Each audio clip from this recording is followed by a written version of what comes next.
This is a story called Pot Farmer, My Short Tense Career. It was the 1970s. Sometimes I think the 1970s was the last really fun decade in the United States. I was 20, living in Seattle. I had just dropped out of college. I like to tell young people that the drug to beware of, the drug that will get you in trouble, is the one you like. And if it turns out there's a drug you love, God help you. I loved pot. When I was 18 years old, I got high in a basement. And after that, I was pretty much high every day for the next decade. I had two friends. So these were the kind of friends, they're a little bit older than me, 2, 3 years older than me. And, I was right at that age where, people like that really seemed cool. They had both been in the Army, the United States Army, and this is just my impression, maybe completely wrong. But in those days, the Vietnam War, if you were in the U.S. Army, you came out bent, it seemed. You went in young, naive, patriotic. When you got out, you were half a step from being a drug addict and a communist. I was thrilled with these guys. I mean, the stories they told, boot camp, the brig, flying in hash and bombers from Turkey. They were my heroes. And in those days, we were all, pot smokers. And in those days, if you smoked pot, you probably sold it as well, to your friends. And it occurred to us one day that pot, marijuana, it's like gold. Real gold is difficult to obtain. You have to dig it out of the ground from, I don't know, South Africa. But pot is gold. You can grow. I mean, think about it. You can just grow it. Why not grow our own? That was our idea. We had heard that from one plant, you can get 1.5 pounds of leaves, buds, maybe even 2 pounds, a single plant. Uh, Man, you could sell a pound a pot for a lot of money.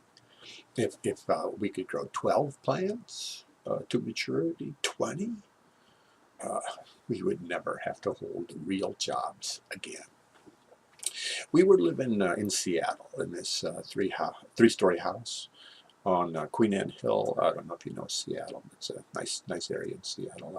And upstairs on the third floor, it was like a big, huge attic room with windows and sunlight.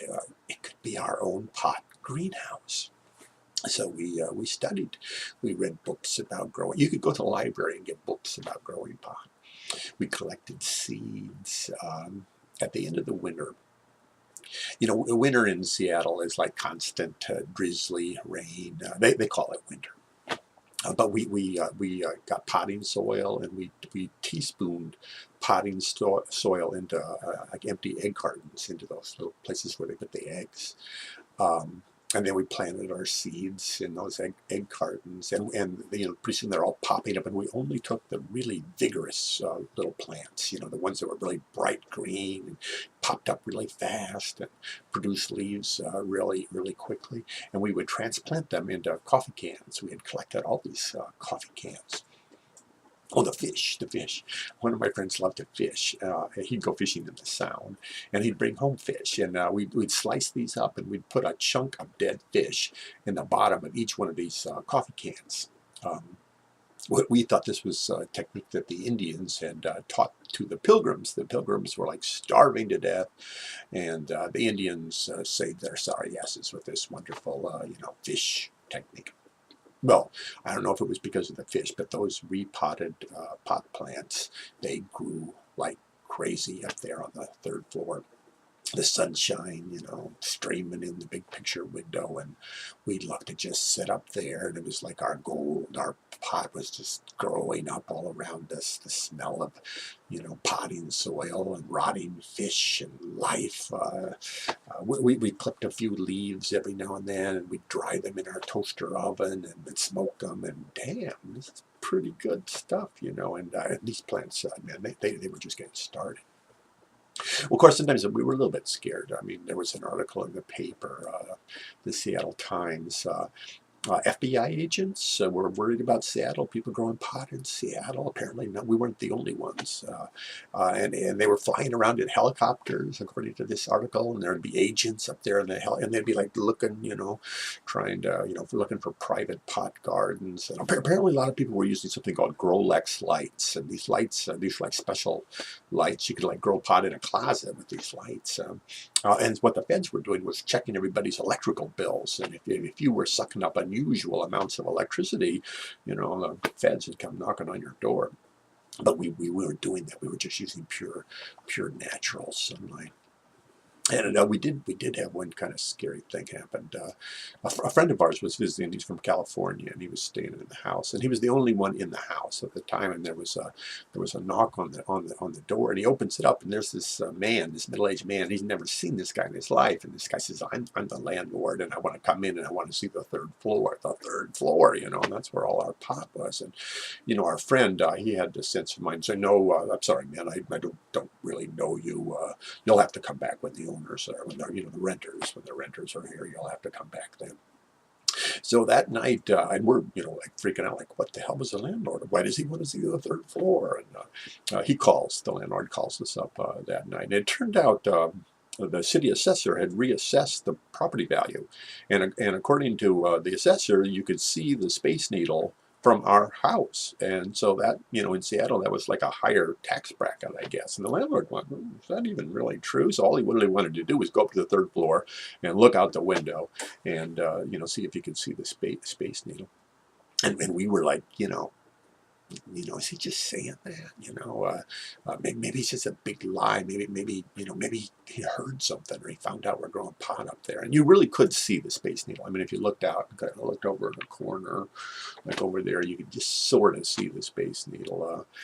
Anyway, we realized we could not keep the landlord out of the house. He owned the house. We couldn't keep him out of the house. We couldn't keep him out of the third floor. We were going to have to move those plants. We had like 50 coffee cans, every single one containing a vigorous pot plant.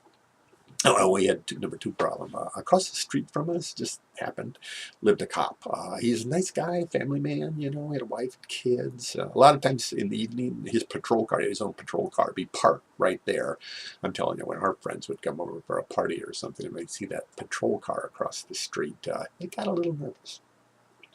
Anyway, so we're carrying these plants out of our house. You have to go for the third floor, get a couple of plants, and you get to go down all the steps and everything. And the house is sort of on a hill, so you got to go down some more steps outside. And the whole time there's that cop over there, and the patrol car and everything. So my friends, they got newspapers, and they're like wrapping the newspapers around the plants. And so you're coming out, and you're coming down the steps, and the breeze is blowing around. Sometimes these newspapers would just take off like big birds, made of fly across right over to where the cop lived. And damned if some of the cops' kids, these two little kids, they're like elementary school, and they like see this, and they see us struggling down with these weird plants, and they grab some of these newspapers, and they bring them back. "Hey, you guys, are these your papers? Do you guys need any help?" They're really friendly little kids, and they're like, "God, the cop, your dad's a cop." No, thank you, children. Finally, we got all of those plants loaded up into a van, and we drove north out of Seattle. Where we were going to was an island. One of my friends, his parents had a little cabin right there on the edge of one of those islands. There's a bunch of islands north of Seattle in the Sound. Um, so we thought we could use that. They're pretty big islands, and we thought we could use that.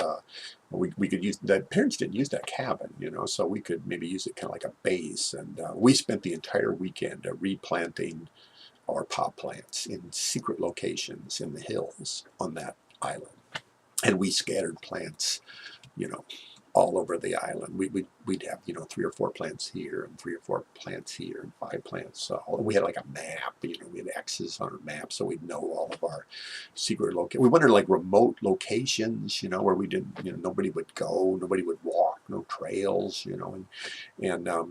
the problem was, and we got them all planted, but the problem was that summer, the way the weather works, so you get all this drizzly rain, and then it just stops, and then you get like 3 months of just beautiful, gorgeous sunshine. And that summer, those hills, they were covered with berry vines. And once that sunshine got going, those berry vines went crazy. And those hills that had been, relatively easy to access, but now June and July, it was like Sleeping Beauty. Sleeping Beauty, she goes to sleep and this huge forest of vines, thorny vines comes up. And it was exactly like that. And it was almost impossible to penetrate these. They were like labyrinths of vines, just impenetrable mazes, and you get scratched to hell, and you'd get all turned around, and you couldn't find those stupid pot plants. And then we started having trouble remembering it. We'd get out our map, and I think it's there, and half the plants we couldn't even find them again, or we couldn't even really get access to them. And the ones that we did find, we'd finally get up there and there would be nothing but the stumps of our plants, and they'd be big stumps, and so we were sure that some hippie thief must have got up there and found our plants and cut them off and harvested them, and every single one of our plants, either we never found it again, or they were harvested by others. All that work, from the egg cartons to the plants in the hills, for nothing. And so my career as a pot farmer came to an end. I had to get a normal person job. I got a job washing dishes in a restaurant, and eventually I weaned myself from pot, I'm glad to report, and went back to college and became a real adult. Sometimes I think that disaster, that failure, was probably the happiest possible ending. If we had succeeded, if we had grown all those plants successfully, our first crop, and made thousands of dollars and become real pot farmers, I might be narrating this story from my cell in a federal penitentiary. Sometimes failure is success.